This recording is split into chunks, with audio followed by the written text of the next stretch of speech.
अस्सलाम वालेकुम दोस्तों, उम्मीद है आप सब खैरियत से होंगे। ज़िशान हुसैन एक और वीडियो के साथ हाजिर है। इस व्लॉग में आज हम दो चीज़ों पर बात करेंगे। एक तो ऑस्ट्रेलिया और भारत के दरमियान 11 टेस्ट का जो चौथा दिन है उसके ऊपर बात करेंगे, और दूसरा विराट कोहली एक बार फिर साबिक क्रिकेटर्स के निशाने पर आ गए हैं। तो भाई चौथे दिन के खेल पर बात करते हैं, जहाँ पर दिन का आगाज जो है भारत के लिए 51 पे 4 रन से हुआ, और पहली ही गेंद पर पैट कमिंस की केएल राहुल का कैच स्टीव स्मिथ ने सेकंड स्लिप में ड्रॉप कर दिया।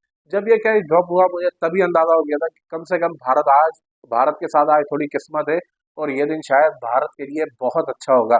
और ऐसा ही हुआ, दिन के अख्ताम तक भारत ऑन एंड ऑफ चलता रहा, आग मचोली चलती रही बादलों की, और बार बार फील्ड में आते रहे फिर जाते रहे।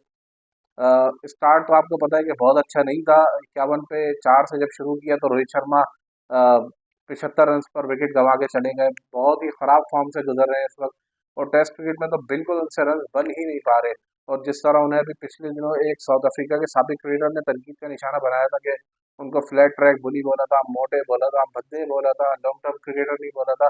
तो इस तरह की चीज़ें वो शायद प्रूव भी हो रही है, क्योंकि साउथ अफ्रीका में तो उनका रिकॉर्ड है ही खराब। लेकिन ऑस्ट्रेलिया में भी अब उनकी स्ट्रगल्स जो है वो दिन ब दिन बढ़ती ही चली जा रही हैं। खैर, आगे बढ़ते हैं। रोहित शर्मा सॉरी केएल राहुल को जब उन्हें 37 रन पर चांस मिला तो उन्होंने बड़े ही वाइटल 84 रन कर दिए यहाँ पर इंडिया के लिए।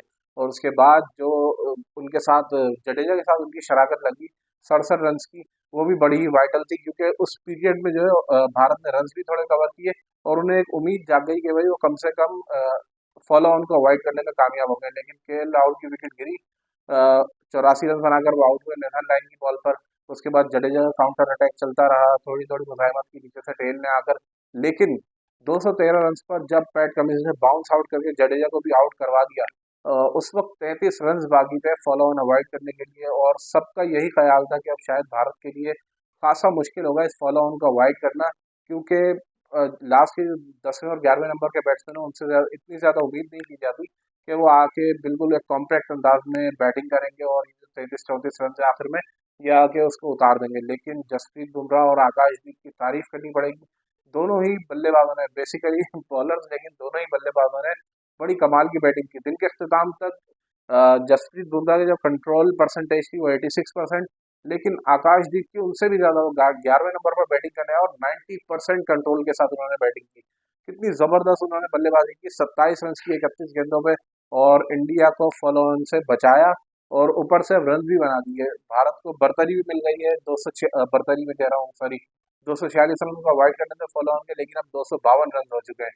ऑस्ट्रेलिया अभी उनसे वे अहेड है, लेकिन 5वें दिन भी अब भारत आखिरी में दिन का जब खेल शुरू करेगा, अ, अगर 10-12 रन भी ऐड करते हैं या नहीं भी करते, तो ये कम से कम इंडिया को अब ये गारंटी हो गई है कि अब उन्हें दोबारा बैटिंग नहीं करने में पड़ेगी, और ऑस्ट्रेलिया को अब मैदान में आना ही पड़ेगा। तो ऑस्ट्रेलिया की टीम अब बैटिंग करने आएगी, और भारत को जिस तरह लक ने और बारिश ने और बल्लेबाजों ने दोनों ने जिस तरह फेवर किया है, अब उनके लिए उम्मीद हो चली है कि गाबा टेस्ट का जो अख्ताम होगा वो भी सीरीज की बराबरी पर ही होगा, क्योंकि अब यह टेस्ट मैच ड्रॉ हो सकता है।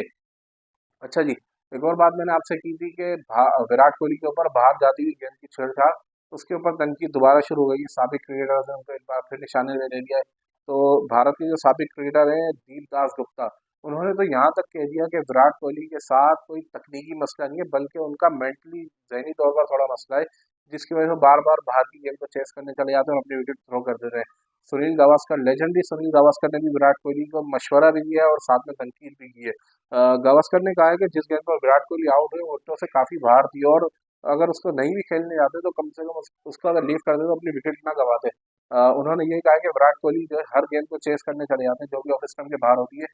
हालांकि जब इनिंग्स की शुरुआत हो तो विराट कोहली को ऐसी चीजों से बचना चाहिए, और चेस करने के बजाय अपना एक फोर्थ स्टंप पे खड़े रहे। जिस तरह एक होता है कि फोर्थ स्टंप की बॉल को आप जाने दें, फोर्थ स्टंप की खेलें, बाकी उसके बाहर जितनी है वो सारी जाने दें। लेकिन विराट कोहली उसको चेस करने गए, और जिस तरह इन्होंने हेजलवुड ने उनकी विकेट हासिल की, वो एक ही विकेट लिया उन्होंने इस मैच में, और अब इंजर्ड भी हो गए, काफ स्ट्रेन की वजह से वो इस टेस्ट से बाहर हो गए। और इसके अलावा अगले दो टेस्ट में भी उनकी शिरकत इंतहाई मशकूक है, और यही इम्कान है कि वो सिडनी और मेलबर्न टेस्ट में भी ऑस्ट्रेलिया को दस्तियाब नहीं होंगे।